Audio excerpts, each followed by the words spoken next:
Oi, amadinhos da Prof, tudo bem com vocês? Vamos começar mais uma aula e dessa vez com um conteúdo novo, que é Revolução Francesa. Revolução Francesa, gente, é um conteúdo extremamente importante, não só pela questão do vestibular, mas também por tudo que a Revolução Francesa significou.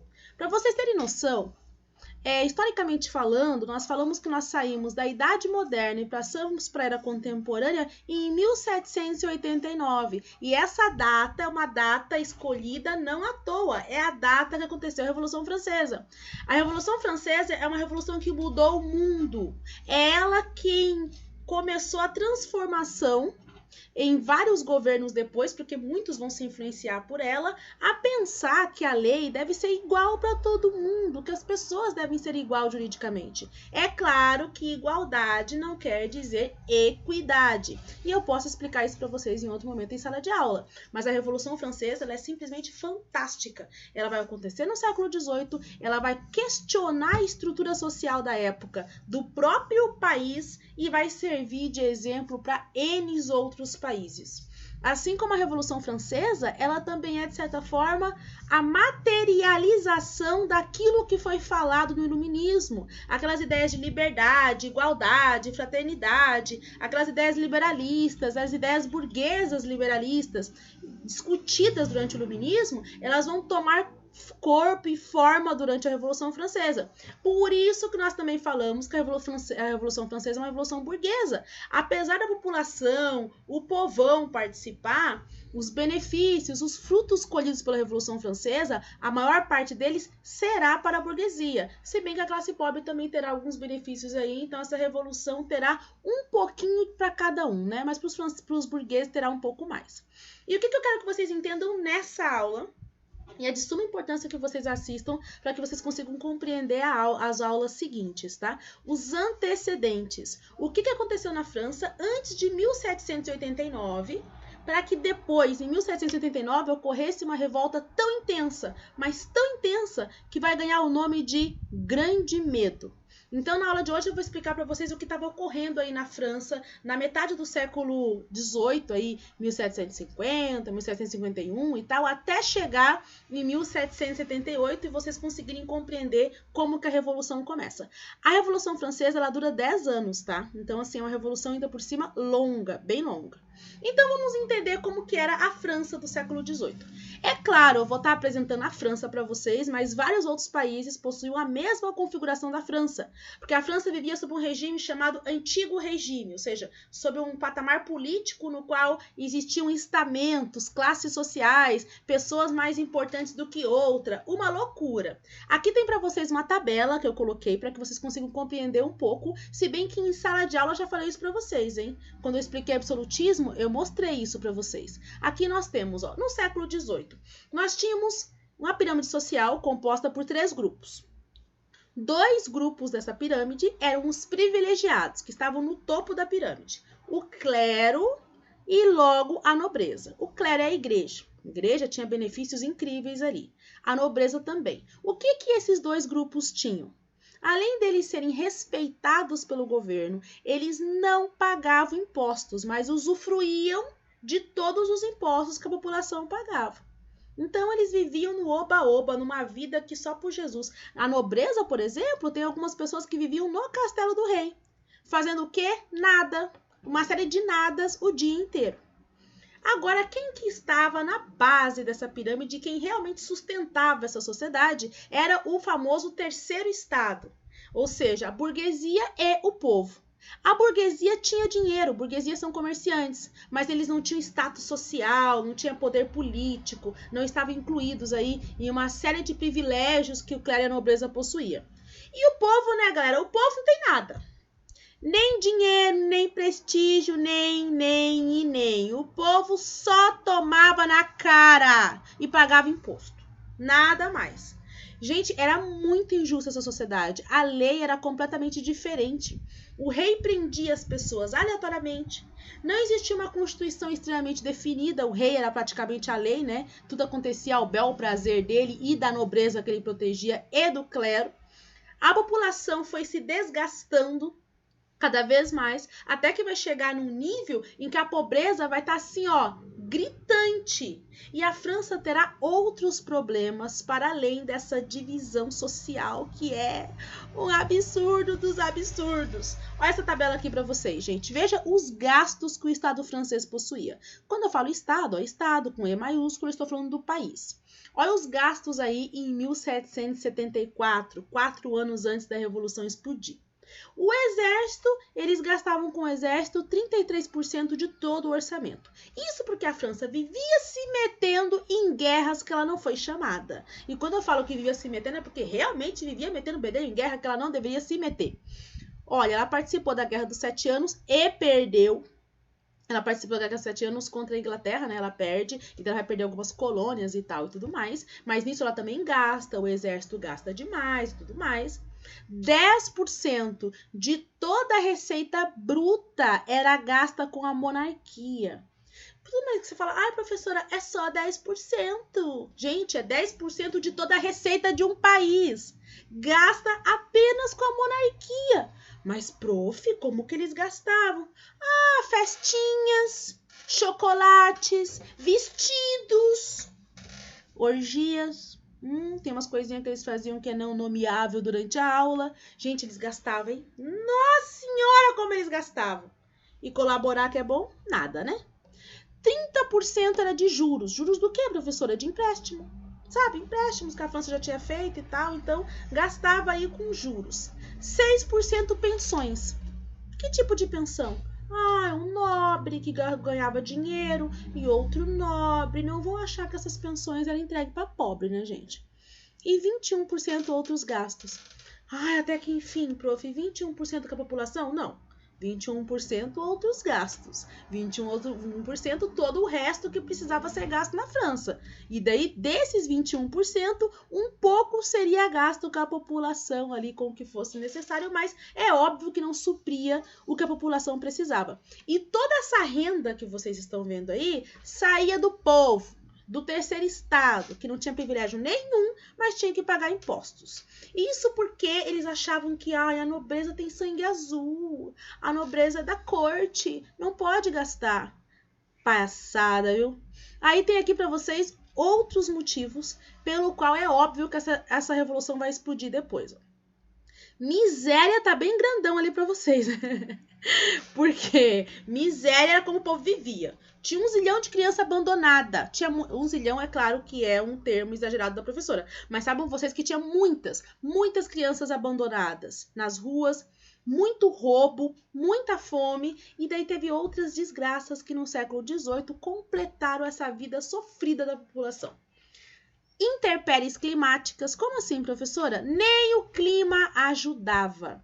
No século XVIII tiveram períodos muito longos de seca e invernos altamente rigorosos. O último inverno, por exemplo, antes de explodir a Revolução de 1789, foi um dos piores invernos dos últimos 100 anos que eles tinham tido. Então, assim, do tipo, nem o clima estava colaborando. Logo, eles tinham péssimas colheitas. Com péssimas colheitas, o que impostos cada vez mais altos, não dá, matematicamente falando, nem precisa ser bom em matemática para saber que vai dar ruim. Inflação. Obviamente que a inflação acontecia, né? Pouca oferta de produto e tudo mais. A economia estava péssima com o passar dos anos, com a péssima administração que tinha ali na França, que eu vou falar para vocês como é que eles administravam, que a gente chega a refletir e falar, sério que isso aqui era uma administração? Não, parece. Desemprego e fome, que não precisa de explicação um negócio desse, gastos com guerra, e daí uma das guerras é a Guerra dos 7 Anos, mas é óbvio que ela andou se metendo em outras guerras também. Por exemplo, 1776 teve a independência dos Estados Unidos. Sabe qual país que foi ajudar os Estados Unidos? A França.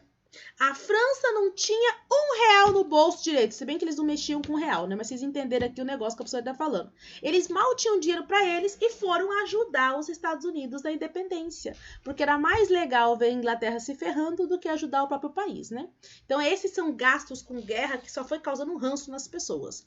E gastos suntuosos com a corte, é porque a corte sempre inventava gastos, né? Acredito que um dos maiores gastos que eles tiveram ao longo da história foi com o Palácio de Versalhes. Gente, que palácio! Que luxo! A cara da riqueza. O meu olho chega a doer quando eu vejo as fotos do Palácio de Versalhes, porque o meu olho não tá acostumado com um nível tão alto assim de riqueza. A gente gastava, hein? Nossa Senhora, como eles gastavam! Olha aqui, gente.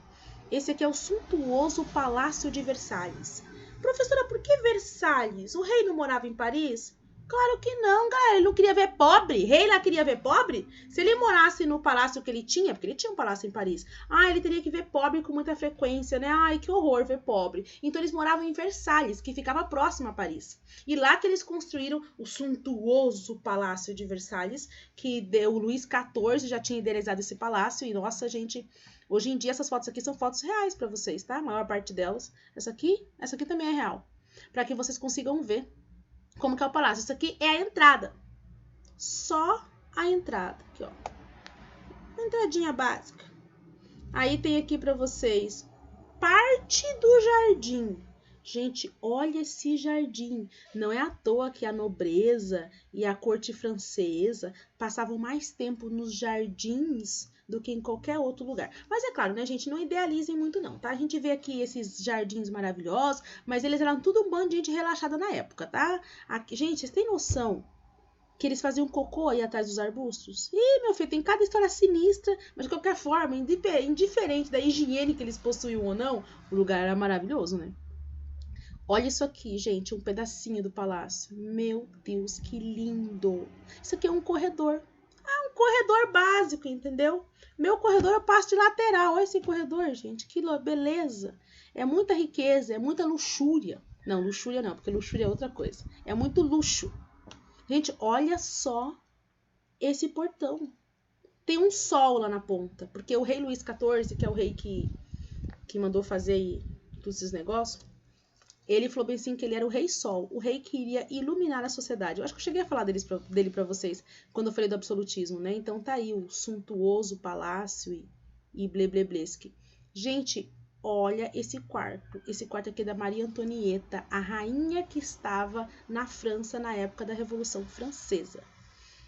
Meu olho dói vendo isso daqui. Na verdade é muita informação pro meu olho. Bonita eu não acho assim de falar, meu Deus, que bonito esse quarto não, mas é rico, hein?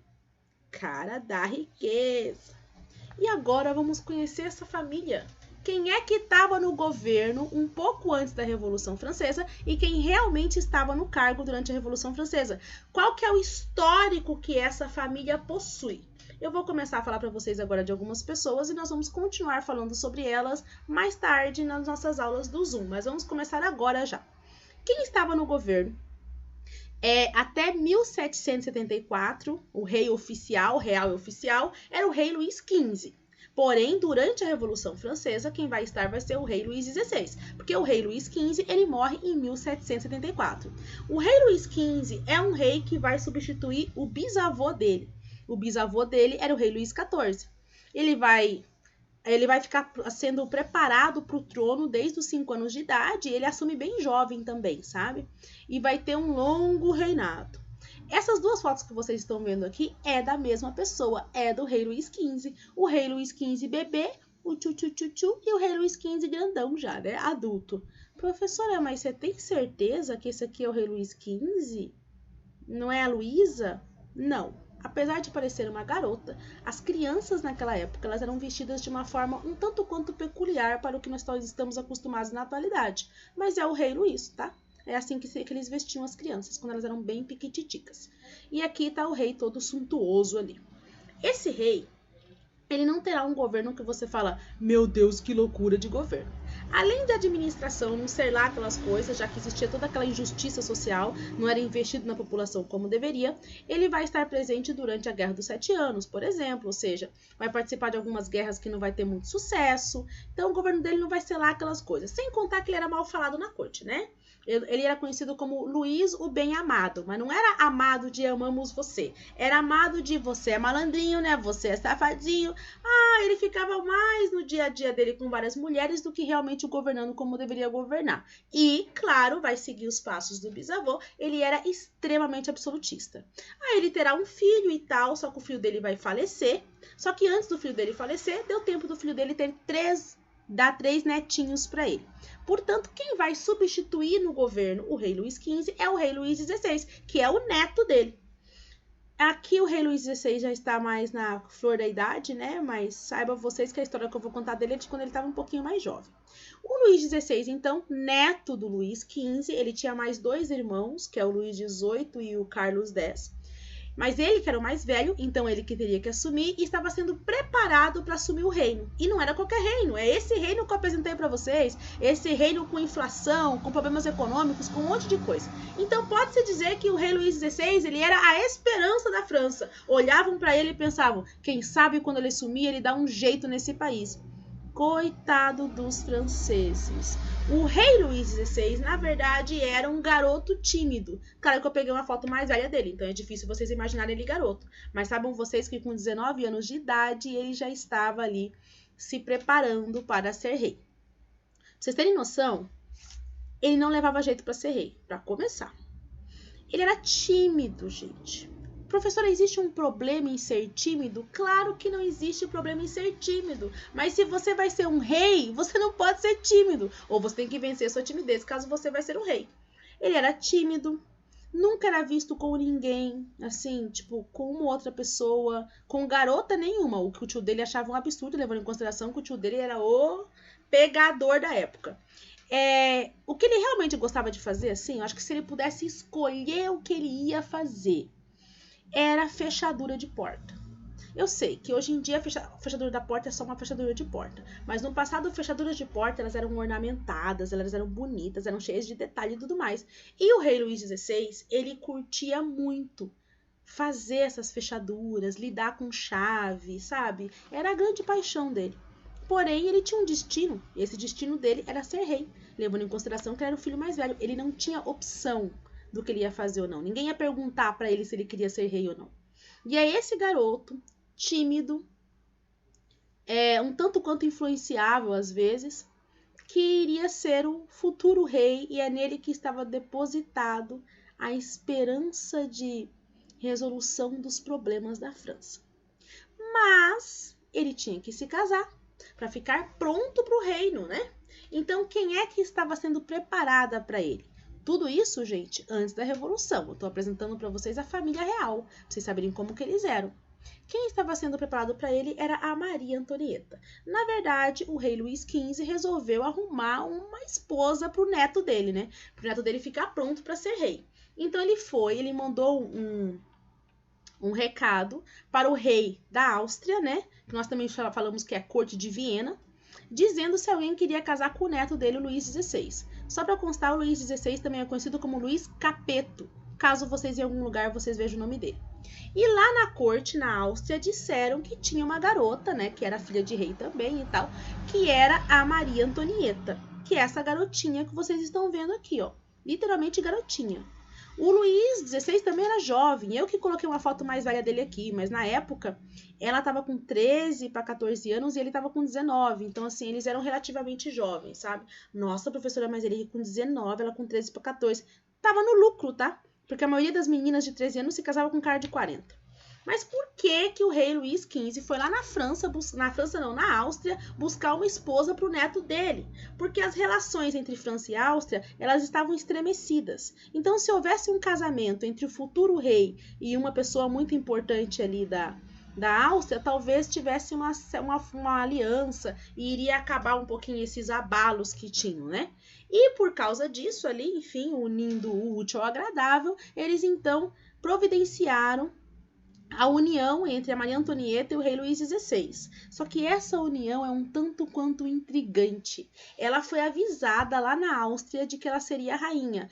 Dizem, e também no diário dela, que tem as anotações do diário da Maria Antonieta e tudo mais, que ela ficou um tanto quanto animada com o fato de saber que ela seria rainha e de um reino que era tão assim, que tinha tanto prestígio pelo mundo. Porque apesar dele ter problemas econômicos, era um reino que as pessoas viam como, olha, o reino da França. Então ela se preparou o máximo possível para isso e tal, né? Arrumou as coisas dela e blá, blá, blá, e hashtag partiu França. Uma comitiva imensa levando ela, afinal de contas ela vai ser a futura rainha.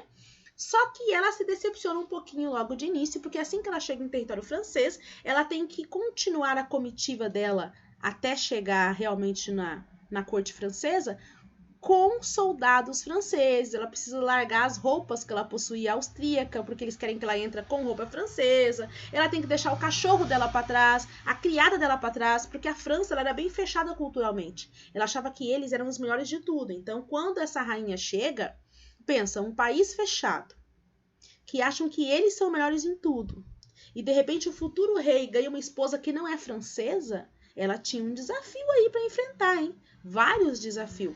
Desafio cultural, desafio linguístico, desafio de tudo quanto é coisa, mas ela vai. Chegando lá na França, ela é recepcionada pelo rei Luís XVI. No diário dela, ela coloca que achou ele um tanto quanto distante, porque ele vai vê-la pela primeira vez e o que ele faz? Ele cumprimenta, dá um beijo na mão, pelo menos é isso que ela descreve em seu diário, e não lhe pergunta nada. E ela tava louca pra que ele fizesse perguntas, tipo, ai, você, como vai? E aí, sabe? Aquele papinho básico de primeiro encontro e tal, e nada. Sem contar que logo que a Maria Antonieta chega, ela vai ser desprezada por boas partes da corte. Claro que não vai ser desprezada descaradamente, né? Mas assim, as pessoas começaram a olhar pra ela e falar assim, nossa, que garota mais mirrada, né? Será que isso aí vai gerar bons frutos? Sabe aquela coisinha? Picuinha, picuinha. Então assim, ela vai ter um certo enfrentamento, sabe? Até que eles vão preparar ela para o casamento.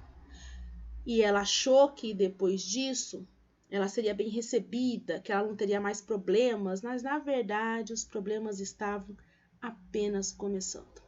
Amadinhos, nós vamos ter uma aula na terça-feira e eu vou falar para vocês então como que foi a vida de Maria Antonieta e do rei Luís XVI, assim, durante, após o casamento, o que os dois fizeram, pessoalmente falando, porque a vida pessoal deles vai afetar muito o governo, e também o que eles fizeram politicamente para que a população ficasse com ranço, mas com ranço incrustado, hein?